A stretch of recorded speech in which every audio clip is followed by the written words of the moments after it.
Tracking coronavirus tonight. When the pandemic began shutting things down back in mid-March, inmate work crews were unable to return to Crestview Cemetery to maintain the lawn. Crestview, the largest African-American burial site in Knox County, is now overgrown with grass and weeds. Well, a Knoxville woman whose mother is buried there called WATE 6 on Your Side consumer reporter Don Dare asking what can be done. Don got some answers. We sure did, Lori. Crestview is going to be cleaned up, at least temporarily. We'll tell you about that in a moment. The cemetery is part of a group of historic burial grounds. Presently, no one claims ownership of the property. And once the pandemic began, unfortunately, maintenance stopped. The grounds at Crestview Cemetery haven't been mowed all year. Grass and weeds are so high, it's difficult to find or even see some of the gravestones. For people who have loved ones buried here, the sight of the cemetery is disheartening. It looks like a jungle to me. It looks like just almost like a forest. It's just grown up as tall as I am. Brenda Reese says her mother was buried at Crestview more than 40 years ago.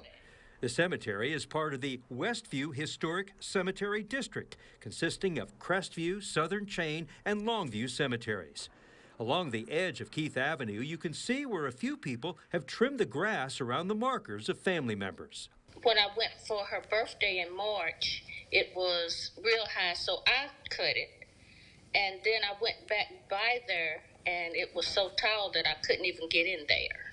We were there 11 years ago when the cemetery was being maintained by its owner.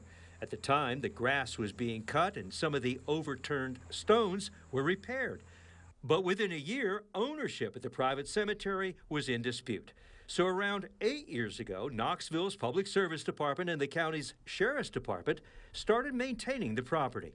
The inmates had been doing it for a while, but since COVID, they have not been able to get out and do anything. That's correct. Trustees from the Sheriff's Department had maintained this property for years, cutting the grass and trimming in between the gravestones.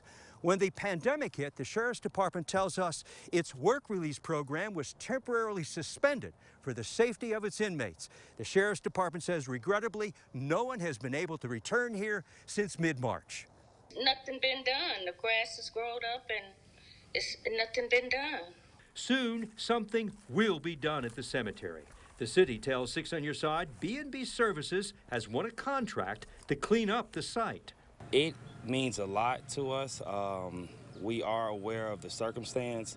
We are excited about just extending the hand to assist, as well as learn more knowledge about the graveyard. The city has approved a one-time emergency contract to mow the property. A one time? They all gonna mow it? Yes. Oh, okay. That's a good thing. That's very good. B&B's project manager, Walter Jameson, says it will likely take a week to make the cemetery look good again. It is a lot of work, a lot of hands-on work, just to be sensitive to the headstones out there. The grass is extremely high, so it is a big task. Brenda Reese is looking forward to visiting her mother's gravesite that has been rightfully maintained. Now, B&B Services has twice received Minority Business of the Year awards from the City of Knoxville and the Urban League. In light of COVID-19, the Sheriff's Department tells 6 on Your Side the department's group of work release inmates will likely resume maintaining the gravesite properties once it is safe to do so. Bo? All right, Don, thank you very much.